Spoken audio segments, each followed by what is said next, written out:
我们今天接着来聊王局恶意返乡记的故事啊。有人说你在国内那么谨慎，当时你出关的时候，出海关的时候，你没有担心吗？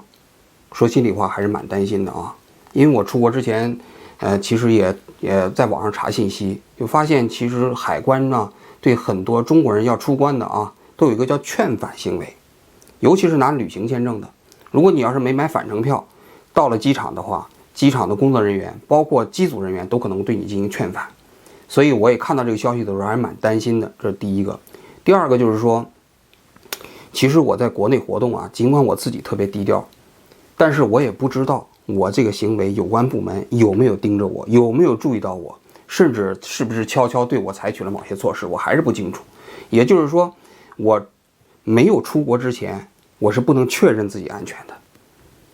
那么4月7号那天呢，就在大连的机场登机的时候办手续，过海关的时候呢，我把护照递进去，交给海关的工作人员。海关的工作人员就问我，在日本有工作啊？我说是的，他看了看之后给我盖了章，然后就过了海关。应该说在那一刻吧，才算是出了一口气，就知道其实大致上这个有关部门没有对我采取什么措施。那么从日本呢，从中国飞回到日本呢，按照日本的法律规定呢，我要隔离3天。就日本的这个飞机下了机场之后，也要进行核酸检测啊什么之类的。时间也蛮长时间。我算了一下，从成田机场出来到我回到东京的住宅那个地方呢，大概也经过了5-6个小时。但是跟国内的比起来差别在哪儿呢？就是成田机场的每一个程序，它都有工作人员不停地在给你讲解。如果你要不懂的话，他可能还会找一个懂中文的人来给你讲解。比如说他要求你在这个手机上下载一个 app， 这个 app 呢，就是可以到时候你在隔离的时候，它可以用来看你的环境。那么很多人不懂嘛，当时我也听不太懂，那么就有一个人过来指导你，告诉你怎么下载。应该说在疫情防控的过程中间，每个国家都有一些措施那么如何把这些措施做得更人性化一些，更人道一些，我觉得这个确实还是有区别。那么按照规定呢，我在东京也需要隔离3天，因为我注射过2针的疫苗。如果我要打了3针的话，就1天都不用隔离了。但是我这3天的隔离在最后那个所谓的防疫人员告诉我，他说你其实可以去任何地方。我当时都不相信，我就问他，我说真的吗？真的可以去任何地方吗？他说是的，你可以这3天期间你可以去任何地方，你只要不乘坐公共交通工具就可以了。我当时确实还是非常吃惊的。那后来我在我一个朋友的酒店里住了3天这几天呢，其实我正常出去吃饭，然后呢，我正好要到区域所办一点事情呢，都在这3天完成了，也的确没有任何人来这个麻烦我。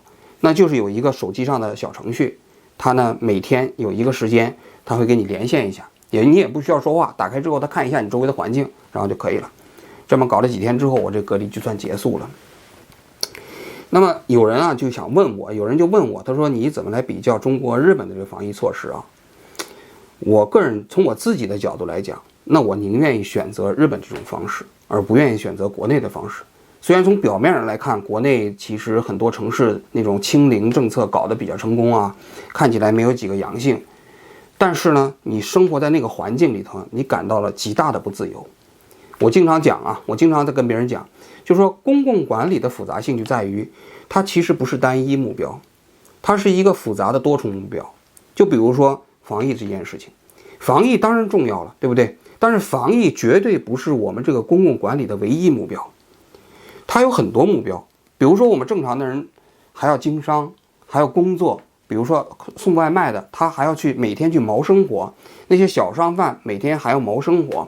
如果你要是把他们全部限制死了，他们可能这个防疫措施是做起来比较合适合理的，但是他们生计呢，没人管了。他们很多底层的人呢，那么如果他手动不起来，他其实钱可能就来不了，并没有太多的积蓄，那么谁来管他呢？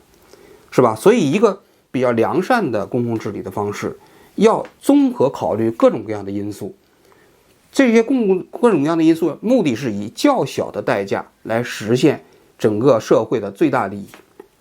这个应该是一个我们追求的目标。但是就我这次回国的感受呢，国内的这个防疫措施啊，给人感觉呢，它是不惜一切代价要完成所谓的清零。那么其实不惜一切代价这个词啊，我觉得在公共管理的时候呢，是应该谨慎使用的，因为任何人成为代价啊，从某种角度来讲都是不应该的。或者说我们要让某一部分人成为代价的时候呢，必须有充分的理由。但是现在呢，没人看到，是吧？那么动不动就某一个群体就成为代价了。比如说那些本来有基础病的人，比如说那些要做血液透析的人，由于防疫的措施，他可能就没有办法进行这个正常的治疗，可能因为耽误病情就去世了。虽然说你看起来防疫的那些死亡率比较低，但是这些人的利益呢，他们就成了代价。所以我个人觉得呢，就是说一个社会的比较好管理、比较良善的管理方式，必须要综合社会各个方面的目标。每个人的目标可能都不一样，每个社会群体的目标可能都不一样，他必须在这些目标中间仔细权衡，是吧？不能让其他所有的目标都为一个目标来让路。那么其实接下来就有一个问题了，为什么我们会国内的政策是这样？真的是出于防疫的需要吗？我个人其实打了一个大大的问号。我一直认为国内的很多防疫措施啊都被高度的政治化了。在一开始武汉啊刚刚发生疫情的时候，雷厉风行的方式进行封城，尽管也造成了一些人道灾难，但我想大多数人都支持了，包括我当时在推特上也其实基本上是赞成这样的措施的。只不过对那某些个例啊，我们也呼吁看能不能尽快的能够解决，尽好的能够解决，让这个社会付出较少的代价。但是这2年过去了，现在国际上的防疫形势跟那时候已经有了巨大的变化。比如说现在已经有了一个比较好的疫苗，也有比较有效的药物。在这种情况下，世界上大多数国家呀，防疫措施都发生了调整。比如说美国、英国这些国家就已经完全放开了。那么由于新冠疫情接种疫苗之后，再加上有效的药物，它的死亡率已经降到了一个普通流感水平。在这种情况下，再采取那么极端的防疫措施，应该说理由就不那么充分了。那么既然如此，为什么国内还要坚持采取这么严厉的防疫措施呢？从我的认识来看，这件事情它就是防疫政策被政治化了。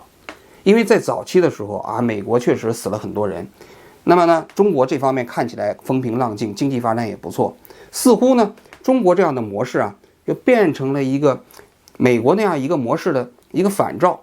就是说，你看全世界，你其他地方搞得都不好，只有中国这方面搞得特别好，是吧？所以呢，你看这变成了我们制度自信、道路自信的一个怎么说呢？一个这个证明的证据。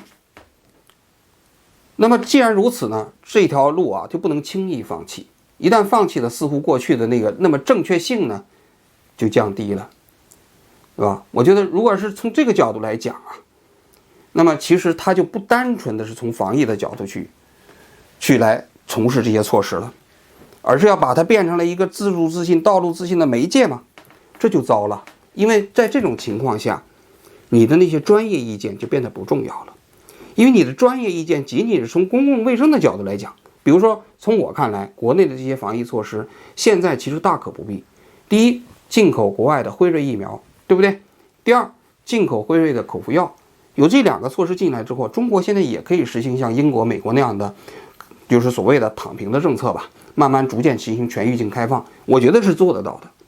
但是由于这个被政治化了之后呢，这些措施其实做不到，即便提出来，可能也没有人听，或者说提的人都要付出巨大的代价。那这样的一个体制，在我看来是的确是存在问题的。你要让我选，我宁愿在日本这样的一个社会生活。日本从2年前的防疫疫情发展，其实中间也经历过很严峻的形势，但客观来讲，我们生活在日本呢，我们的正常的个人生活从来没有受太大的影响。基本上来讲呢，就是你出门戴一个口罩，再了不起你到某一个公共场所里头给你测个体温，就政府从来没有强迫我们，比如说做核酸啊，或者隔离啊。即便隔离的时候，可能政府还给你提供必要的这个吃的呀，甚至是这个所谓的现金补贴啊，就这些措施，是吧？那么你就确确实实能让你感觉到，这样的政府这样的措施呢，它是以普通的纳税人的利益为核心来制定出来的。那么这样的措施在我看来，它确确实实比国内的措施要好一些。这也是我愿意选择在日本生活而不愿意选择在国内生活的一个非常重要的原因。那么有些人也会问了，那么王局你到了日本以后呢，那你将来呢，是吧？将来的问题我专门再说一集啊。那么我其实从上一集的时候我就讲了，至此以后我可能就要在海外生活了。那么我这里其实要讲一点我自己的感受啊，就是说从此以后我要在海外做一个堂堂正正的中国人。这句话听起来好像有点别扭啊，好像这个堂堂正正的中国人应该是在中国做，是吧？你在海外做算什么堂堂正正的中国人呢？但是我理解这句话呢，就是说我在国内我没有办法做一个堂堂正正的中国人。我说的这个堂堂正正的中国人，是指我不能有尊严的按照自己的意愿真实的活着。我如果要按照我自己真实的意愿活得堂堂正正，我就必须离开自己的祖国，这当然是我们时代的悲剧了。那么具体来讲，怎么算是做一个堂堂正正的中国人呢？我给我自己列了几个要求，我也希望各位啊可以监督我。如果我做不到，将来大家也可以用我今天说的话来最后来诘问我。第一个，我就是说呢，我第一个啊，就是说我无论在什么地方，我都不会走上反华的道路。我自己是中国人，我这辈子就是中国人了，对不对？从小接受的是中华文明的教育，我们从小就是聆听唐诗宋词长大的。那祖国的一山一河，我们也有感情。我不可能在这个过程中间呢，走上与中国对立的道路。我发自内心也希望中国逐渐的进步，逐渐的变好。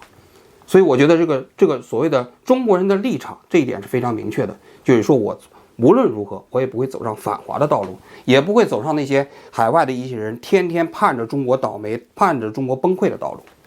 这是我给我自己的一个要求。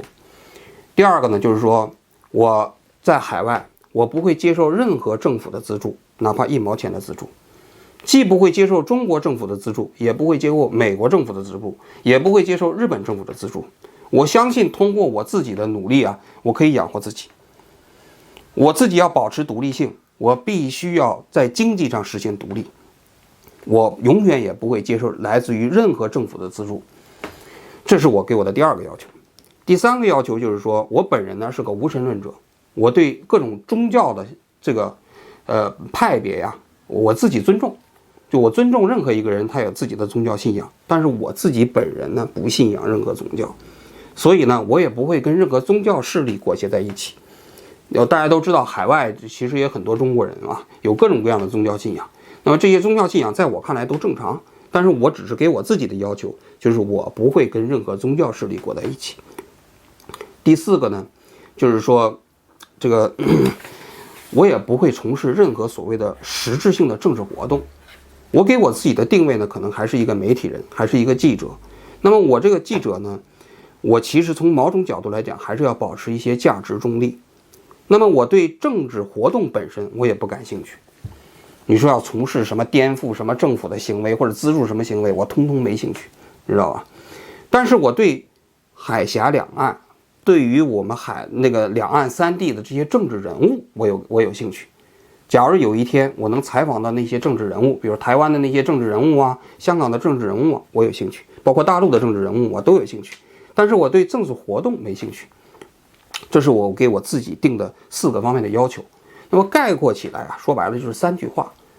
第一个就是中国人的立场，第二个呢就是普世价值，第三个呢就是世界情怀。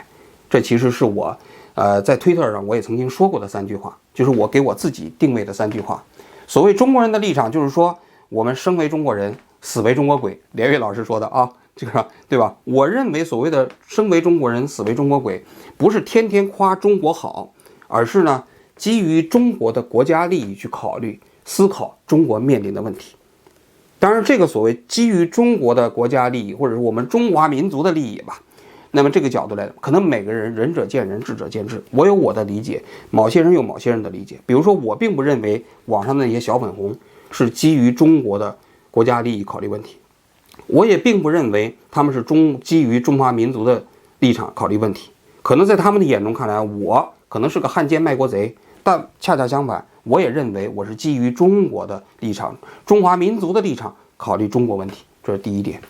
第二点就是普世价值，就是我认为中国社会的未来方向一定是通过我们自己的改良也好啊，努力也好啊，把中国努力的融入到这个世界的大家庭里面去，无论在经济上，还是在制度上，还是在法律上，还是在文化上，慢慢的让我们变成世界文明大家庭的一员。那在这个过程中间，最重要的一点是什么呢？也就是说，要把我们过去那种特殊的价值观，慢慢改造成普世价值。很多人经常问，很多人国内很多小粉红经常说没有普世价值，其实不是，一定有普世价值，只不过普世价值的定义会有一点差别，有差别不要紧，但首先我们要承认有普世价值。比如说男女之间应不应该平等啊，对吧？应不应该同工同酬啊？那么个人的权利应该不应该得到保护啊？政府的权利应该不应该受到限制啊？政府的行为应不应该有法律授权才可以做呀，对吧？那么等等这些，这不就是普世价值吗？这当然不是我们中华文明历史上曾经有的，这都是我们在20世纪中国打开了世界之窗之后，逐渐的从西方社会学来的观念。有些观念呢，如果倒退100年，现在看起来都是大逆不道的，但是现在我们每个人都接受了，对吧？所以这就是中国在进步，时代在进步。第三个方面呢，就是世界情怀。既然我已经出来了嘛，我也不可能仅仅关注中国本身的事情。我在日本，我可能也会有很多时间精力去关注日本这个国家里发生的事情。未来可能我还会去美国，关注美国这个国家发生的各种各样的事情，甚至是这个欧洲，对吧？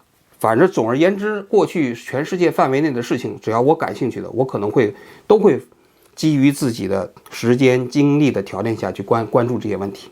当然了，关注这个从某种角度来讲，还是出于我作为一个中国人的情结，对吧？就是这些事情发生跟我们中国的发展、社会发展有没有关系？如果有关系的话，对我们有什么启迪？对我们自己有什么帮助？那我也希望通过这样的努力呢，能够把我们国家是不是能够变得更好。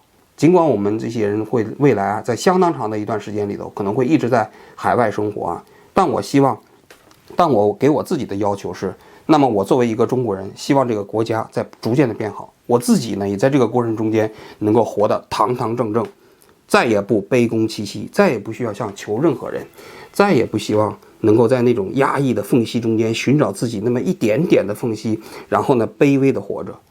我希望我可以堂堂正正站着，在海外做一个中国人。好，我今天就说到这里，咱们明天接着聊，谢谢大家。